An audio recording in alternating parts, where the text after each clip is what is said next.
بسم الله الرحمن الرحيم قل أعوذ برب الناس ملك الناس إله الناس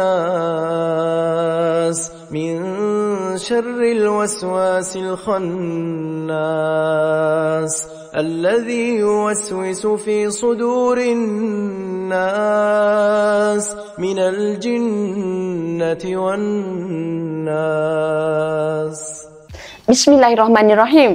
Hai, Assalamualaikum. Welcome back to Cengkih Channel. Terima kasih akak ucapkan kepada semua kerana sentiasa memberi support untuk channel ni, sentiasa menonton dan ada yang komen, yang bagi feedback positif. Hari ni akak nak teruskan untuk kisah menantu mak bahagian yang kedua. Jadi sebelum tu akak doakan agar kita semua dipermudahkan segala urusan, dilimpah ruahkan rezeki dan diberikan kesihatan yang baik, insya-Allah. Amin ya rabbal alamin. Jom sambung cerita.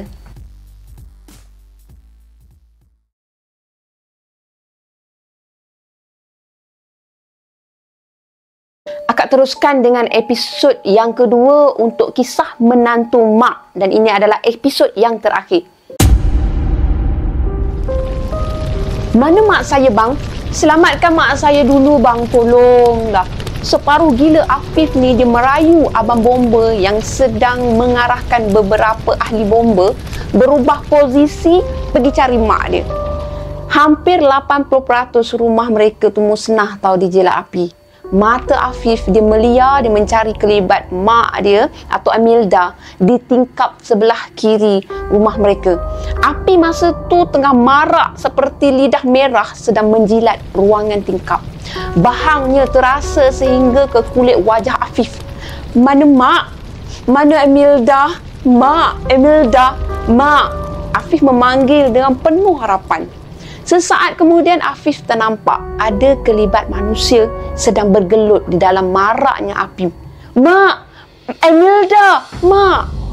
Betul lah, ada isteri aku dalam rumah tu. Betul lah, ada isteri aku dalam rumah yang makin marak di telan api tu. Apa Amilda buat? Bukankah Amilda dari PJ menuju ke Bali bersama dengan tim syarikat? Atau Amilda sengaja nak prank abang balik tapi sengaja nak bohong abang, mengatakan yang Amilda tak balik, Amilda pergi ke Bali. Mil keluar, Mil keluar. Hampir pecah nak tekak si Afif ni. Dia menjerit, dia memanggilkan isteri dia Amilda. Afif dia berlari, dia mendekati anjung yang mula dimamah api dari tepi. Masa tu dia nak je redahkan api tu untuk selamatkan kedua-dua orang yang dia sayang sangat tu, mak dia, isteri dia Amilda. Bawa bertenang Afif, perbanyakkan istighfar. Pastikan apa yang kau lihat tu benar dan nyata. Suami Ustazah Syarifah dia menahan kedua lengan Afif ni supaya Afif tak bertindak melulu pergi menerjah ke arah api. Itu mak kami Ustaz. Siapa yang sanggup tengok mak sendiri mati dalam api? Afif harap Ustaz Imran faham perasaan Afif masa tu. Ustaz Imran berulang kali dia laungkan takbir. Afif meronta-ronta jiwa dia, dia nak berlari tau. Daripada dia tercegat je berdiri kat situ menunggu keajaiban. Mana ada keajaiban tanpa ikhtiar? Mana mungkin mak dengan Amilda akan terselamat kalau aku tak bertindak? Jerit hati Afif. Along, jangan! Adik dia berlari dari belakang. Dia cuba menahankan langkah kaki Afif. Lepaskanlah aku, lepaskan! Rontaan Afif menjadi kian lemah time tu. Ustaz Imran, adik dan juga abang Mustafa dia pelukkan Afif dengan sangat kuat. Tangan mak time tu terawang-awang tau, melambai keluar tingkap. Wajah mak Afif ni dah tak begitu jelas sebab dimamah kepulan asap yang sangat tebal. Cuma ada kedengaran lah bunyi batuk batuk mak dia semakin teruk. Air dari paip bomba menembak tepat tau ke arah anjung dan tingkap yang tersisa tu. Afif berharaplah mak dia dengan Amilda akan terselamat dari bencana tersebut. Syukur Alhamdulillah ada juga ahli bomba yang nampak akan kedudukan mak dia setelah tangannya mak tu terkapai-kapai keluar dari tingkap. Masa tu Afif lah yang tunjukkan mak dia kat situ. Encik Afif masa untuk makan ubat. Laju Afif dia menyeka air mata dia yang bergenang dekat kelopak mata dia setelah dia disapa oleh seorang jururawat bernama Amira. Afif dekat hospital rupanya. Makan ubat lagi. Entah bila lah dapat keluar. Afif dia mengharapkan sangat dapat keluar hospital cepat. Esok encik boleh minta ahli keluarga uruskan bayaran bil. Boleh balik dah. Kata jururawat tu dengan ukiran senyuman yang semanis gula. Dia tepuk-tepuknya bantal di atas katil sebelah Afif tu. Syukurlah dapat balik juga akhirnya. Walaupun Afif ni di dalam wad baru 2 hari je. Tak lama pun. Tapi seksanya tu memang ibaratnya jiwa tu terseksa, terkurung selama-lamanya kat situ. Adik pula dia sibuk jagakan abah. Sesekali dia datang, cuma dia nak sampaikan keadaan terkini abah mereka. Mujurlah, ada si adik dapat jugalah temankan abah tu pergi bilik air, uruskan makan minum abah tu. Alhamdulillah. Sambil dia cuba untuk habiskan bubur yang tersediakan bersama dengan air teh oswam dan juga sepotong orange sunkist tu, berkalilah Afif ni dia kuatkan hati dia supaya nanti apapun yang Afif dengar, dia tak akan mematahkan semangat dia yang tersisa time tu. Afif dia nak abah dia sihat, dia sayangkan mak dia sayangkan Emilda. Itu semestinya lah Afif ni mengharapkan mereka semua tu selamat. Seharian tau Afif ni tak dapat sedarkan diri sebab dia dah pensan. Lepas tu dia memang dah berada kat hospital. Ya, semasa Afif ni berusaha nak loloskan diri dari pegangan mereka tu maksudnya adik dengan ustaz tu, dengan jiran dia tu, untuk pergi selamatkan mak dia. Dengan mata kepala Afif sendiri tau, dia tengok sebatang kayu dari atap rumah tu jatuh hampir dengan mak dia dan juga hampir sangat dengan Emilda. Di saat kaki Afif ni dia berkeras untuk berlari, dia nampak tau satu sosok tubuh bertutup dengan kain cadar basah sedang berlari tanpa memandang ke kiri ke kanan, terus dia berlari ke arah kebakaran tu. Mak dia melaungkan sambil melangkah 3 anak tangga kayu sekaligus. Kudrat dia tu macam kudrat lelaki, memang tangkas betul. Dia tak menoleh ke belakang sikit pun. Dengan memeluk tubuh, dia menghempaskan bahu kanan ke arah dinding yang rapuh tu, dekat hujung-hujung dia rempuhkan semua. Ngah, adik, ngah tu. Afif dia pasti itu adik ipar dia, menantu yang dibenci oleh mak dia. Ya Allah, adik dia kehilangan kata-kata tau. Pegangan dia tu jadi longgar. Dengan peluang yang ada itulah Afif dia tolakkan tubuh ustaz dengan abang Mustafa tu. Lepas tu dia berlari sekuat hati dia, cuba beranikan diri. Sama juga macam Angah. Angah kan dia beranikan diri.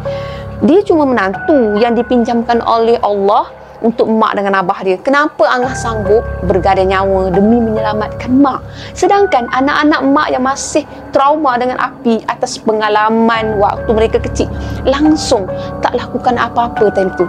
Seharusnya adik malu dengan isteri dia. Lebih-lebih lagi Afif anak sulung. Apa lagi yang Afif lakukan? Tercegat je dalam pegangan 2 orang lelaki dekat luar pagar tu. Macam tu. Jangan dong. Tu bukan. Sudahlah kau. Memang kau penakut. Sejarah hitam menimpa keluarga mereka ketika adik dia darjah 4 dan masa tu Afif dalam darjah 6. Berlaku kebakaran masa tu. Dulunya ada sebuah bilik kecil tempat mereka ni bermain dekat tepi rumah. Malam tu lilin yang mereka main menyambar susunan surat khabar yang abah kumpul kat situ. Nasib baik mereka terselamat tau. Bilik tu dah tak wujud dah time tu. Dan sampai sekarang lah dah tak wujud dah. Cuma bilik tu digantikan dengan laluan kecil dekat tepi rumah. Mak, ikut Angah. Kita keluar. Suara Angah memang jelas sangat Afif dengar dari dalam rumah yang sedang terbakar. Selamatkan Emilda dulu. Aku tak nak keluar seorang. Selamatkan Emilda dulu. Mak dia terjerit-jerit ke arah Angah. Wajah Angah tak dapat lagi Afif tengok dengan jelas. Tapi Afif dengar macam tu. Mak dia merengek suruh selamatkan Emilda dulu. Selamatkan Emilda dulu. Kain yang lebar hampir menutupi pada wajah mereka. Jadi Afif memang tak nampak lah pada mereka ni. Ya, Angah keluarkan mak dulu. Lepas mak keluar, baru Angah keluarkan Kak Ming. Walaupun agak kuat suara yang dituturkan, tapi dalam nada yang masih lagi nada yang baik tau. Nada memujuk dan menyantuni ibu mertua dia tu sebaik mungkin. Setelah tubuh mak dia tu dibaluti dengan kain selimut basah, Angah dia mengejutkan pula pada Afif ni yang masih terkaku macam orang bodoh je kat situ, tak tahu nak buat apa. Along bawa mak. Cadar mak ni besar, muat untuk Along sekali. Pergilah. Perak time tu. Kayu berti jatuh satu persatu. Cuma kedengaran Angah dia melaungkan kalimah Allah. Allahu Akbar. Allah dia laungkan setiap saat. Mak nak menantu cantik. Mak nak menantu cantik. Mak mereka ni masih berperangai macam anak kecil lagi, walaupun keadaan situasinya sangat serius. Afif dia dah tak tahan dah dengan kepanasan di sekeliling dia tu. Lepas tu tubuh mak dia rangkulkan sekuat hati. Dia ajakkan juga mak dia tu keluar. Tak kisahlah nak merengek macam mana pun. Tapi sempat jugalah Afif ni dia menoleh ke kiri dan ke kanan. Dia mencari kelibat Emilda. Begitu jugalah dengan kelibat Angah tu. Terbatuk-batuk time tu Hafif dengan mak dia. Tak ada langsung lah kelibat Emilda berdekatan dengan meja kuih dekat tepi tingkap yang dia sedang tengok tu. Memang tak ada. 5 balang biskut makmur tersusun lagi dekat atas meja tu sebab tak tahan lagi dengan sesak nafas. Makanya Afif ni dibawakan mak dia, dipaksakan mak dia keluar juga. Nanti Afif masuk semula dalam rumah tu, dekat dapur tu dia nak selamatkan Emilda dengan Angah. Adik tolong jaga mak. Hanya dia je lah harapan si Afif ni. Si Adib ni boleh jagakan mak kat luar. Along nak ke mana, Long? Kita bawa je lah mak pergi hospital. Rayu Adib. Pelik betul lah cara Adib ni memandang kepada Afif. Bukan ke isteri kesayangan dia ada kat dalam rumah tu sedang mencari Emilda? Kenapa dia boleh ajak si Afif ni pergi hospital bawakan mak? Takkan dia tak risaukan isteri dia? Tanpa menunggu jawapan dari mulut Adib, Afif dia berlari semula dengan harapan dia dapat keluarkan Emilda. Angah juga mesti diselamatkan. Angah yang berjuang menyelamatkan abah dengan mak dia. Dialah wira yang sebenar kat situ. Takkanlah aku nak biarkan Angah kat dalam tu. Along, jangan dekat. Jelas itu suara Angah sambil batuk tau. Dia melarang macam tu. Dia melarang juga si Afif ni masuk dalam rumah yang dah nak musnah tu. Masa tu Afif tengok lantai rumah tu dah basah. Keadaan rumah tu dah hancur, dah tak dapat nak diselamatkan lagi. Jadi Afif dia mencari juga Emilda dengan Angah. Dia tinjau kiri, dia tinjau kanan, sana sini semua dia tengok lah. Dia nak carikan juga Emilda dengan Angah sambil dipanggil. Emilda, Ngah, Emilda, Ngah. Macam tu. Lepas tu bunyi tau. Sik. Sik. Suara apa tu? Api baru je berjaya dipadamkan. Dekat luar sana dah mula kedengaran kecoh sana sini. Siren ambulans pun dah mula kedengaran semakin menjauh. Afif harap mereka bawa mak pergi hospital secepat mungkin. Pergi, Long, pergi. Angah dia merayu. Afif dia mencari mengikut pada suara yang dia dengar tadi. Kat mana suara tu? Mana suara tu? Dari arah mana suara tu? Dia cuba juga mati. Bawah meja, sebatang kayu yang masih mengeluarkan asap sedang menindih meja kuih mak. Balang kuih tu ada, memang ada, dah bersepai dah kat atas lantai. Yang lain-lain tu memang Afif tak kisahlah lantak kau lah. Tak nak dikisahkan kuih-kuih tu semua. Yang penting Afif kena keluar bersama dengan Emilda, bersama dengan Angah. Masa tu kan bergerak-gerak pula alas meja yang hampir mencium lantai tu dan londeh ke lantai. Tiba-tiba bergerak. Afif nampak tau. Tapak kaki comot sedang menolak kerusi yang menahan meja dari menyembah ke bawah. Pergilah, Long. Sini bahaya. Itu kaki Angah rupanya. Apa yang Angah merapik ni? Along disuruh pergi dengan sekuat hati. si Afif ni dia menendang kayu yang menindih meja tu. Lepas tu Afif dia menarik meja tu pula dengan penuh harapan dia boleh bertemu dengan Imelda. Sebabkan suaranya tu dah tak kedengaran, suara Imelda memang senyap, dia dengar suara Angah je. Jadi Afif ni dia bayangkan Imelda dah pensan dah time tu. Hanya Angah kot yang masih sedar. Setelah tersingkap apa yang terselindung di bawah meja tu, Afif terkedu tau. Mimpi ke aku? Atau aku sedang berhalusinasi? Satu tangan Angah sedang memeluk 2 balang kuih makmur yang dibuat untuk Imelda dalam keadaan meniarap. Satu tangan lagi sedang dipegang oleh sesuatu. Makhluk apa tu? Kedua lutut Afif ni dia semakin lemah bila dia tengok makhluk tu. Makhluk tu memandang Afif dengan mata bulat tanpa berkedip. Mata makhluk tu merah sangat. Wajah dia hitam berkilat. Mulut makhluk tu koyak kat bahagian sisi tau. Ngeri. Memang sangat ngeri lah. Bila makhluk tu tersenyum, menampakkan seluruh gigi dia dengan gusi dia.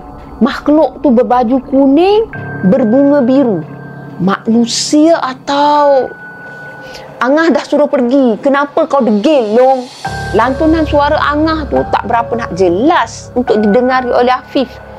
Siapa je yang tak takut berdepan dengan makhluk yang macam tu? Walaupun dia rasa takut, dalam masa yang sama dia rasa cemas tau untuk mendapatkan kedua-dua mereka.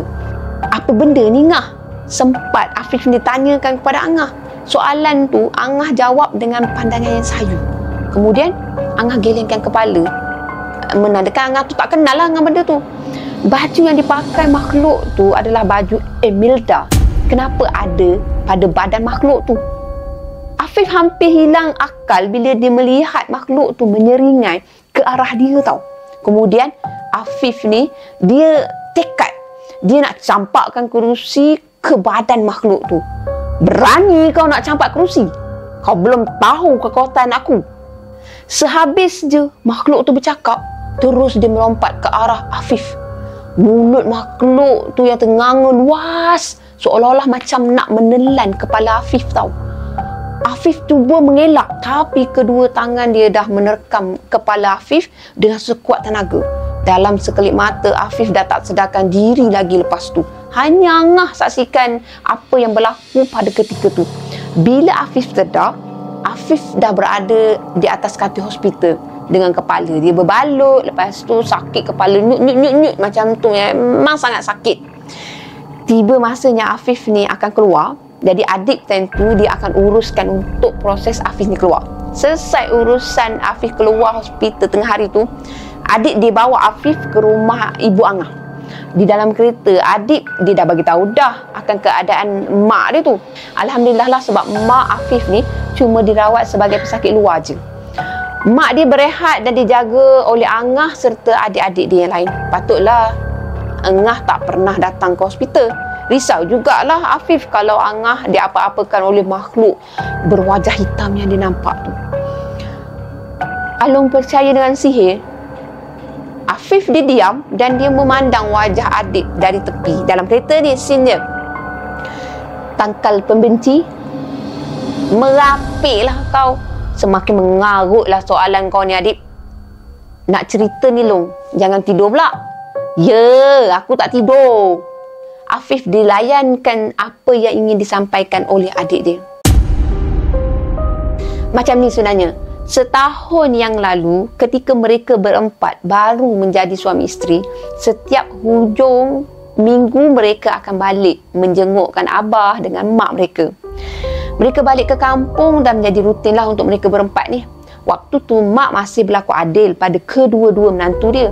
Cuma mak lebih suka pada menantu yang kaya tu sebab selalu belikan barang perhiasan untuk mak dia kan. Itu standard lah. Manakala Angah ni pula dia mengambil hati mak dia dengan memasak, lepas tu mengemas rumah, dia jenis rajin. Mak mereka ni bersyukur juga sebab dua menantu dia ni pandai memikat hati dia. Satu hari tu, Abah bercadang setiap kali mereka balik, Abah akan bersedekah makanan kepada jiran-jiran. Jadi Angah ni, dia pandai masak. So, dia memegang peranan utama dalam hal memasak ni. Seronoklah Angah dapat masak demi memenuhi permintaan Abah. Semakin ramai pula memuji masakan Angah time tu. Setaraf dengan masakan dekat restoran. Kadang-kadang ada jiran yang sengaja beli lebih lauk lah untuk diberi kepada rakan atau saudara dia. Untungnya Mak Temah dapat menantu pandai masak. Hebat betul orangnya. Puji Kak Maisarah.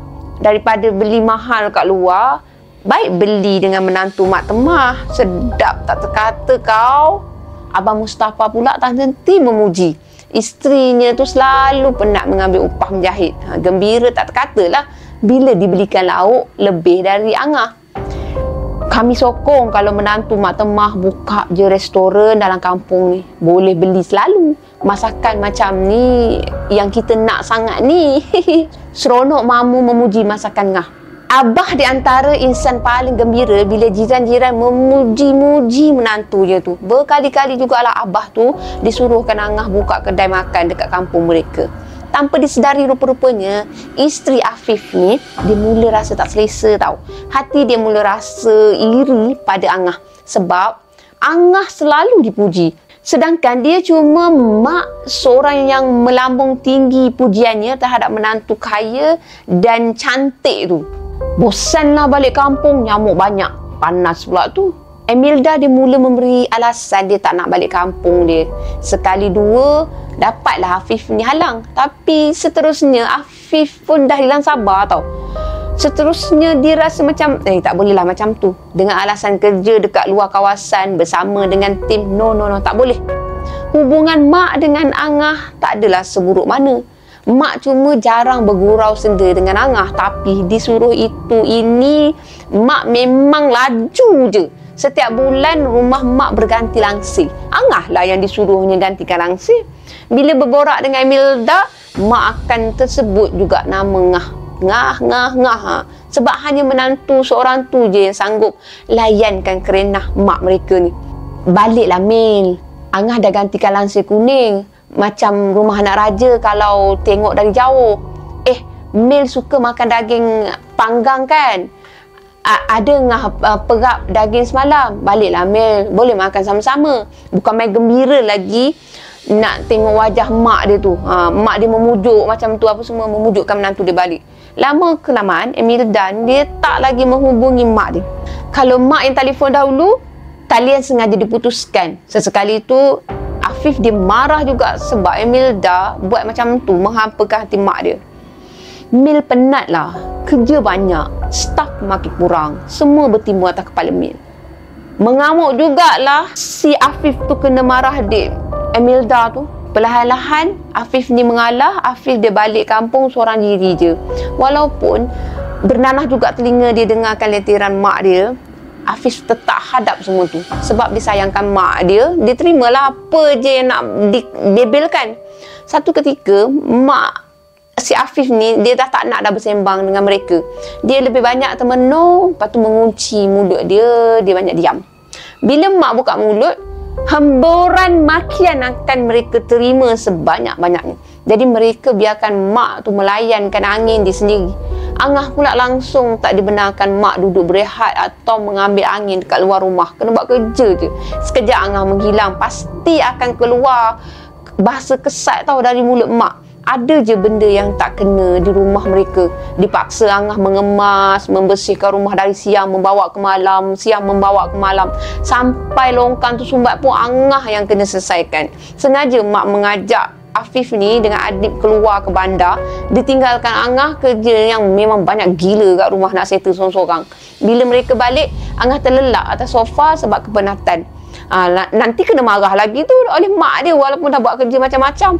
Menantu pemalas lah, menantu itu inilah dikatakan oleh mak kepada Angah. Sikap pemarah mak semakin hari semakin menjadi-jadi. Dah puas Abah melarang, Afif juga bersuara supaya mak ni berubahlah. Mak berubahlah, jangan macam tu. Kenyataannya mak memang lebih teruk membahan si Angah tu. Lebih teruk memakai hamun si Angah. Habis laki aku, anak-anak aku semua kesiankan kau.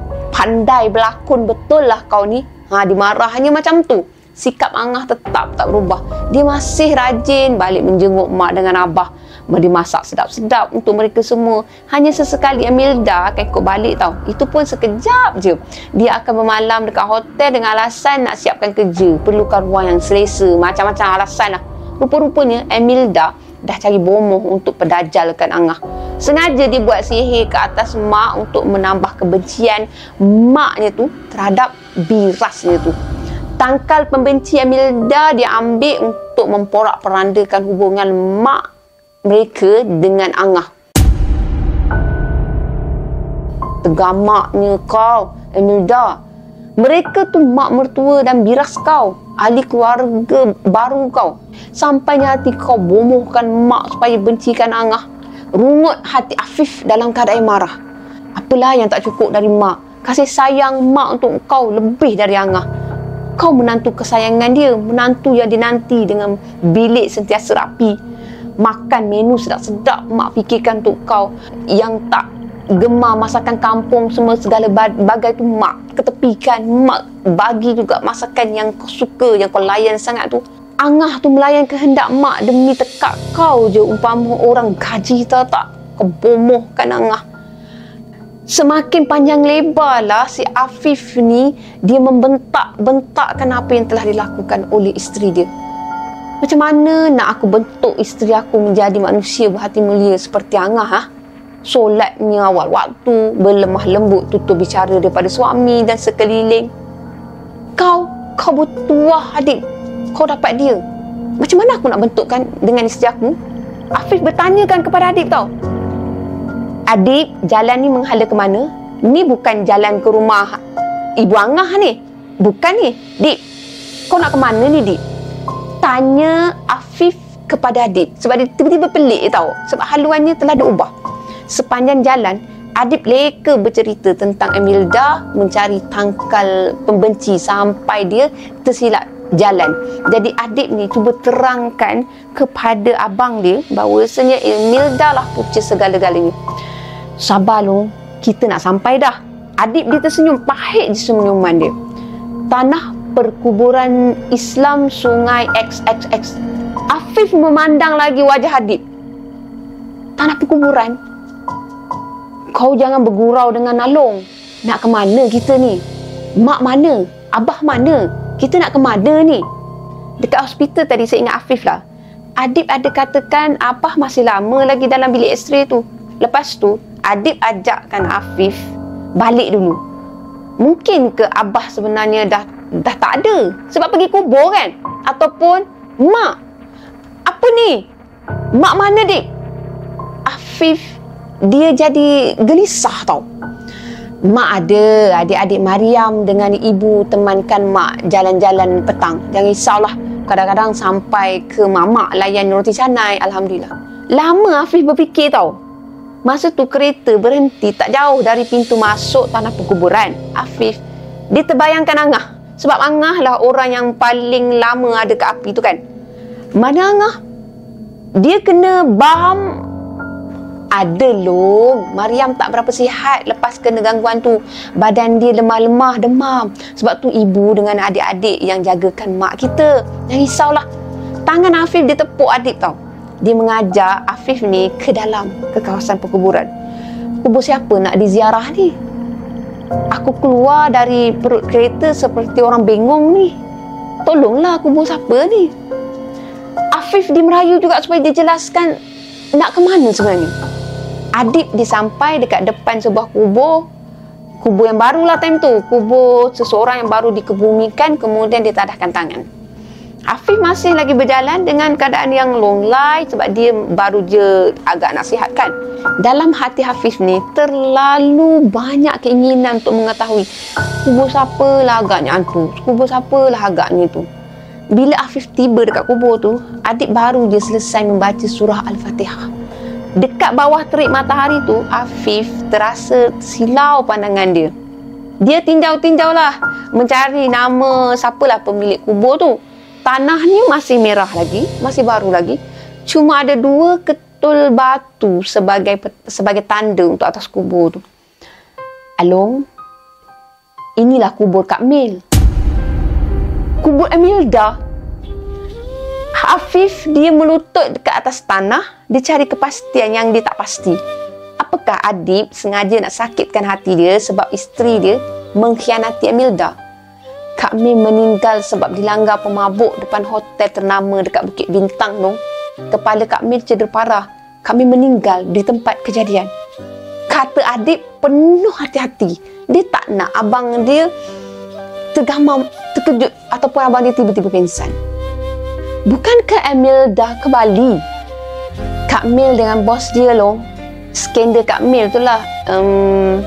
Adib dia tak dapat nak teruskan kata-kata dia. Bila dia melihat kan Afif ni menangis, menggenggam tanah, Adib dia pelukkan bahu abang dia. Sabar banyak-banyak Long. Along kena redha. Emilda sanggup kau membelakangi aku, mengkhianati ikatan suci kita yang baru dibina setahun yang lalu. Bukankah bos kau dah beristeri 4? Long, marilah kita bacakan Yasin Long. Ni je hadiah dari kita untuk arwah Kak Mil. Tergamaknya kau Mil. Tanah merah Afif tumbuk-tumbukkan untuk melepaskan kekecewaan dia pada Emilda. Afif betul-betul marah. Tapi marahnya Afif tu hanya dapat dilepaskan pada tanah je. Dah tak ada tubuh Emilda depan dia. Aku sayangkan kau, Mil. Sayang sepenuh hati. Ini yang kau buat di belakang aku. Afif menangis sepuas-puas hati dia. Bersubahat dengan bomoh sudah cukup menyakitkan hati dia. Mak dan Angah menjadi mangsa busuk bernanahnya hati Emilda. Tahu pula kejahatan dia di belakang aku. Aku tak dapat terima hakikat isteri aku berlaku curang. Tak mungkin aku terima dengan mudah, kata Afif. Adib ditarikkan tangan Afif yang dah mula meleleh darah dekat lapisan kulit yang terkoyak sebab dia memang tumbukkan betul tanah. Macam ni ke pengakhirannya? Langit dah mendung, kita baca Yasin dulu, lepas tu kita balik Long. Mak dah masakkan bubur lambuk special untuk Mariam. Kita pun dah lama dah tak makan bubur lambuk mak. Mata Adib dia jadi bercahaya, dia pun sama dia nak menangis. Nampak ada garis-garis macam tu. Lepas tu kegembiraan mula terukirlah dekat bibir Afif ni. Mak masak untuk Angah. Alhamdulillah. Awan mendung yang menghiasi langit sedikit sebanyak dah sejukkan hati Afif sebab mak dia dah berbaik dengan adik ipar dia. Dengan angin yang bertiup bagaikan lagu yang menyedihkan, dia menyapu lembut ke arah muka mereka. Jadi Afif dengan Adib dia mula membacakan surah Yasin untuk Emilda walaupun hati masih juga rasa bengkak. Afif teruskan juga bacaan. Tak sabar dia nak jumpa mak dia time tu. Masa dalam kereta on the way balik, Afif dia ceritakan tentang makhluk pelik yang menyerang Angah. Kemana perginya makhluk tu? Itulah belaan bomoh tu bagi pada Kak Mil. Bila Kak Mil meninggal, dia tunjuklah rupa dia yang sebenar. Tugas dia memang untuk mengacau Mariam. Afif tak duga Emilda sanggup menyengutukan Allah demi merebut perhatian dari mak. Sedangkan mak memang sayangkan dia lebih dari semua orang. Apa yang nak dikejarkan sangat? Nasib baiklah ada Ustaz Imran. Dialah yang menghalau makhluk buruk yang ganggu Angah tu. Sebenarnya Ustazah Sharifah dengan Ustaz Imran dah dari awal lagi dah nampak ada yang mengikut setiap kali Afif dengan Emilda balik ke rumah mak mereka tu. Ustazah cakap benda tu menyerupai Kak Mil, tapi ada masanya dia bertukar menjadi buruk. Mulut dia koyak, kulit dia jadi hitam berkilat, mata benda dia merah, tak ada bola mata. Naik meremanglah bulu tengkuk kalau dilihat sendiri dengan mata kepala pada makhluk tu. Pernah Ustaz Imran ni berpesan pada mak dengan abah, tapi mak dia jadi semakin baran tau. Setelah dinasihatkan supaya tak meninggalkan solat, mengaji dan lakukan solat sunat apa semua, dia jadi marah, jadi berang. Menantu kaya aku tu sebaik-baik manusia. Kalau menantu miskin tu main bomoh, percaya juga aku. Mak mereka ni memang tak dapat terima bila orang menyampaikan hal keburukan Emilda. Berulang kali lah Adib ni dia minta kan Afif bersabar. Dia tahu betapa Afif ni menyayangi Emilda. Sukarlah untuk Afif ni nak terima hakikat akan perbuatan Emilda. Kita dah sampai. Termenung Afif bila dia melihat rumah ibu mertua adik ni tak lagi seburuk dulu. Hilang dah rumah papan beratap zinc yang dia masuk ketika meminang angah tu untuk adik. Dari jauh pula mak mereka ni menjengah keluar. Lepas tu dia tersenyum simpul mak ni bila dia nampak mereka sampai. Lega hati Afif ni bila dia tengok mak dia tu berwajah manis sangat, dah tak macam dulu, dah tak bengis dah. Nampaknya Afif ni dia kena reda lah dengan pemergian Amilda. Apa yang dia lakukan dalam keluarga mereka ni terpaksa Afif ni ikhlaskan. Mak keluar bersama dengan angah yang berbalut tangan dia time tu. Mungkin terluka akibat tarikan tangan makhluk yang memakai baju Amilda yang dinampak tu. Katanya belaan Amilda sebagai syarat untuk menerima khidmat dari bomoh durjana yang diambilnya tu. Tak mengapalah, segalanya dah pun berakhir. Syukur Alhamdulillah sebab mereka semua dalam keadaan yang baik. Pihak hospital dia dah memaklumkan bahawa esoknya abah mereka dah boleh bawa balik. Malam tu mereka tengok sendirilah betapa manisnya senyuman mak mereka menyuapkan bubur lambuk ke mulut angah. Itulah senyuman dan keikhlasan yang dah lama mereka tak nampak. Adik-beradik angah pula dia berebut nak menyuapkan mak mereka tu makan. Semuanya dah kembali kepada normal. Tak lama lagi mak nak dapat cucu. Harap-harap angah dengan anak dalam kandungan perut tu sihat selalu. Tak sabarlah mak dia tu nak peluk cium kan pada anak cucu dia tu. Patutlah mak ceria sangat. Rupanya angah dah berbadan dua. Tak lama lagi aku dah nak jadi Pak Long. Seronoklah si Afif tu bersembang dengan adik-adik. Along. Terkejutlah Afif bila dia mendengar suara mak dia memanggil dia. Diikuti pula dengan suara adik dan juga ibu menjerit nama Maryam. Macam tu. Entah apa yang kecoh dekat luar tu memang dia tak tahu. Mata baru nak terpejam, lepas tu dengar pula bunyi panggil Along macam tu. Akal pun dah tak berapa nak cergas dah. Bila Afif buka daun pintu, kelihatan angah dah terbaring atas lantai. Penuh darah dekat sekitar badan angah. Kakak, bangunlah. Adik bongsu angah, dia menggerak-gerakkan tubuh angah time tu. Bangun angah, mak baru nak ajak esok pergi beli baju baby. Mak angah tu merintih di saat angah tak lagi bergerak tau. Hilaya yang nyaring tiba-tiba muncul di luar rumah utama. Sekejap suaranya tu di sebelah kiri dan sekejap di sebelah kanan. Beremang bulu tengkuk mereka yang berada di dalam rumah tu. Susuk tubuh wanita tu memakai baju kebaya hijau milik Amilda dengan kedua tangan dia dibasahi dengan darah merah. Makhluk tu menyeringai ke arah Afif sambil menunjukkan tangan dia yang sedang melambai-lambai tu ke arah Afif. Iblis celaka, berani kau ganggu keluarga kami. Afif bila bangun dia menuju ke pintu. Tuan aku yang menjanjikan janin bayi tu untuk penamat tugas aku. Kini aku dah dapat. Terima kasih Amilda. Aku akan pergi. Dalam sekelip mata, makhluk tu menghilangkan diri. Macam tu je. Apa yang Along renungkan tu? Barang yang lepas jangan dikenangkan Along. Adik datang bersama dengan anak ketiga dia dalam pelukan. Selepas peristiwa hitam tu, mereka semua berpindah ke bandar. Dah tak duduk dah dekat situ. Mereka mulakan hidup baru.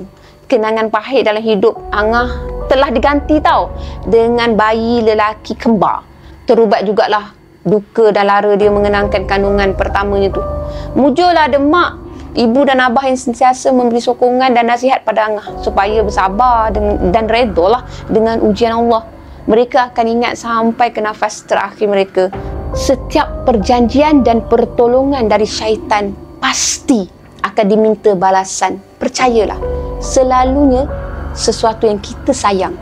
Beringat sebelum terkena. Sekian untuk kisah kali ini.